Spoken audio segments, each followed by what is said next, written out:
सियावर रामचंद्र की जय। मेरे प्यारे देशवासियों, राम राम। जीवन के कुछ क्षण ईश्वरीय आशीर्वाद की वजह से ही यथार्थ में बदलते हैं। आज हम सभी भारतीयों के लिए, दुनिया भर में फैले राम भक्तों के लिए ऐसा ही पवित्र अवसर है। हर तरफ प्रभु श्री राम की भक्ति का अद्भुत वातावरण, चारों दिशाओं में राम नाम की धुन, राम भजनों की अद्भुत सौंदर्य माधुरी। हर किसी को इंतजार है 22 जनवरी का, उस ऐतिहासिक पवित्र पल का। और अब अयोध्या में राम लला की प्राण प्रतिष्ठा में केवल 11 दिन ही बचे हैं। मेरा सौभाग्य है कि मुझे भी इस पुण्य अवसर का साक्षी बनने का अवसर मिल रहा है। ये मेरे लिए कल्पनातीत अनुभूतियों का समय है। मैं भावुक हूँ, भाव विह्वल हूँ। मैं पहली बार जीवन में इस तरह के मनोभाव से गुजर रहा हूँ। मैं एक अलग ही भाव भक्ति की अनुभूति कर रहा हूँ। मेरे अंतर मन की ये भाव यात्रा मेरे लिए अभिव्यक्ति का नहीं, अनुभूति का अवसर है। चाहते हुए भी मैं इसकी गहनता, व्यापकता और तीव्रता को शब्दों में बांध नहीं पा रहा हूं। आप भी भली भांति मेरी स्थिति समझ सकते हैं। जिस स्वप्न को अनेकों पीढ़ियों ने वर्षों तक एक संकल्प की तरह अपने हृदय में जिया, मुझे उसकी सिद्धि के समय उपस्थित होने का सौभाग्य मिला है। प्रभु ने मुझे सभी भारतवासियों का प्रतिनिधित्व करने का निमित्त बनाया है। निमित्त मात्रम भव सव्यसाचिन। ये एक बहुत बड़ी जिम्मेदारी है। जैसा हमारे शास्त्रों में भी कहा गया है, हमें ईश्वर के यज्ञ के लिए, आराधना के लिए स्वयं में भी दैवीय चेतना जागृत करनी होती है। इसके लिए शास्त्रों में व्रत और कठोर नियम बताए गए हैं, जिन्हें प्राण प्रतिष्ठा से पहले पालन करना होता है।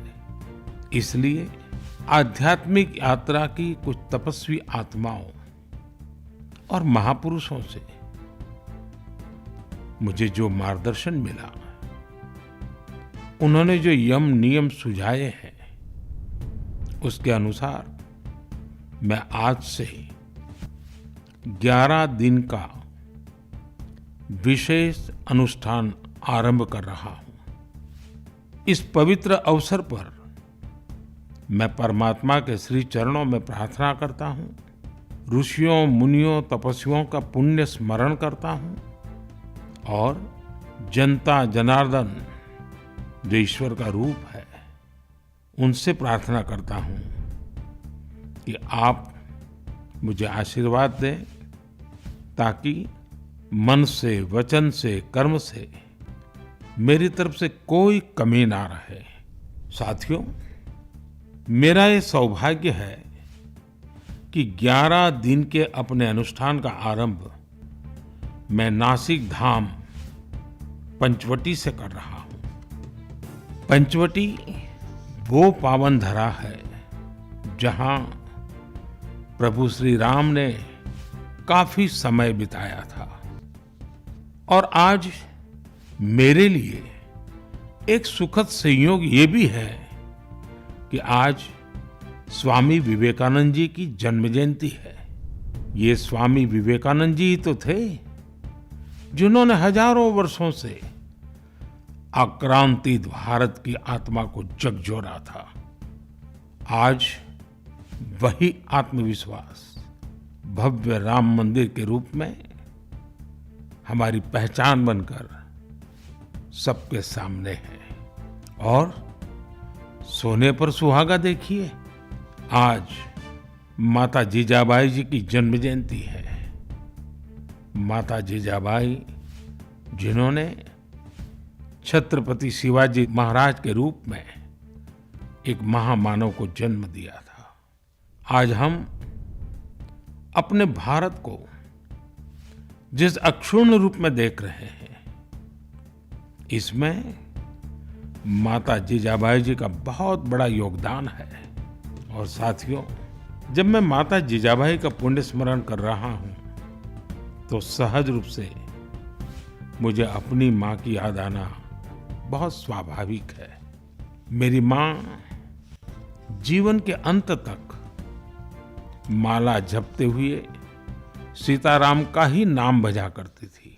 साथियों, प्राण प्रतिष्ठा की मंगल घड़ी, चराचर सृष्टि का वो चैतन्य पल, आध्यात्मिक अनुभूति का वो अवसर, गर्भगृह में उस पल क्या कुछ नहीं होगा।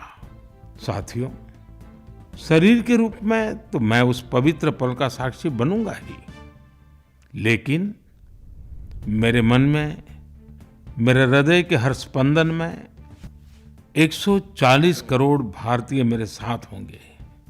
आप मेरे साथ होंगे, हर राम भक्त मेरे साथ होगा, और वो चैतन्य पल हम सबकी साझी अनुभूति होगी। मैं अपने साथ राम मंदिर के लिए अपने जीवन को समर्पित करने वाले अनगिनत व्यक्तित्वों की प्रेरणा लेकर जाऊंगा। त्याग तपस्या की वो मूर्तियां, 500 साल का धैर्य, दीर्घ धैर्य का वो काल, अनगिनत त्याग और तपस्या की घटनाएं, दानियों की, बलिदानियों की गाथाएं। कितने ही लोग हैं जिनके नाम तक कोई नहीं जानता, लेकिन जिनके जीवन का एकमात्र ध्येय रहा है भव्य राम मंदिर का निर्माण।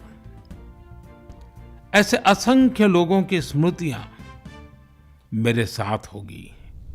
जब 140 करोड़ देशवासी उस पल में मन से मेरे साथ जुड़ जाएंगे, और जब मैं आपकी ऊर्जा को साथ लेकर गर्भगृह में प्रवेश करूंगा, तो मुझे भी एहसास होगा कि मैं अकेला नहीं, आप सब भी मेरे साथ हैं। साथियों, ये 11 दिन व्यक्तिगत रूप से मेरे यम नियम तो है ही, लेकिन मेरे भाव विश्व में आप सब समाहित है। मेरी प्रार्थना है कि आप भी मन से मेरे साथ जुड़े रहें। रामलला के चरणों में मैं आपके भावों को भी उसी भाव से अर्पित करूंगा, जो भाव मेरे भीतर उमड़ रहे हैं। साथियों, हम सब इस सत्य को जानते हैं कि ईश्वर निराकार है, लेकिन ईश्वर साकार रूप में भी हमारी आध्यात्मिक यात्रा को बल देते हैं। जनता जनार्दन में ईश्वर का रूप होता है, ये मैंने साक्षात देखा है, महसूस किया है। लेकिन जब ईश्वर रूपी वही जनता शब्दों में अपनी भावनाएं प्रकट करती है, आशीर्वाद देती है, तो मुझ में भी नई ऊर्जा का संचार होता है। आज मुझे आपके आशीर्वाद की आवश्यकता है, इसलिए मेरी प्रार्थना है कि शब्दों में, लिखित में अपनी भावनाएं जरूर प्रकट करें मुझे आशीर्वाद जरूर दें। आपके आशीर्वाद का एक एक शब्द मेरे लिए शब्द नहीं, मंत्र है। मंत्र की शक्ति के तौर पर वो अवश्य काम करेगा। आप अपने शब्दों को, अपने भावों को नमो ऐप के माध्यम से सीधे मुझ तक पहुंचा सकते हैं। आइए हम सब प्रभु श्री राम की भक्ति में डूब जाएं। इसी भाव के साथ आप सभी राम भक्तों को कोटि कोटि नमन। जय सिया राम, जय सिया राम, जय सिया राम। अपने आसपास और देश विदेश की खबरों से अपडेट रहने के लिए व्यू इंडिया टाइम्स को यूट्यूब में सब्सक्राइब, लाइक और शेयर करें।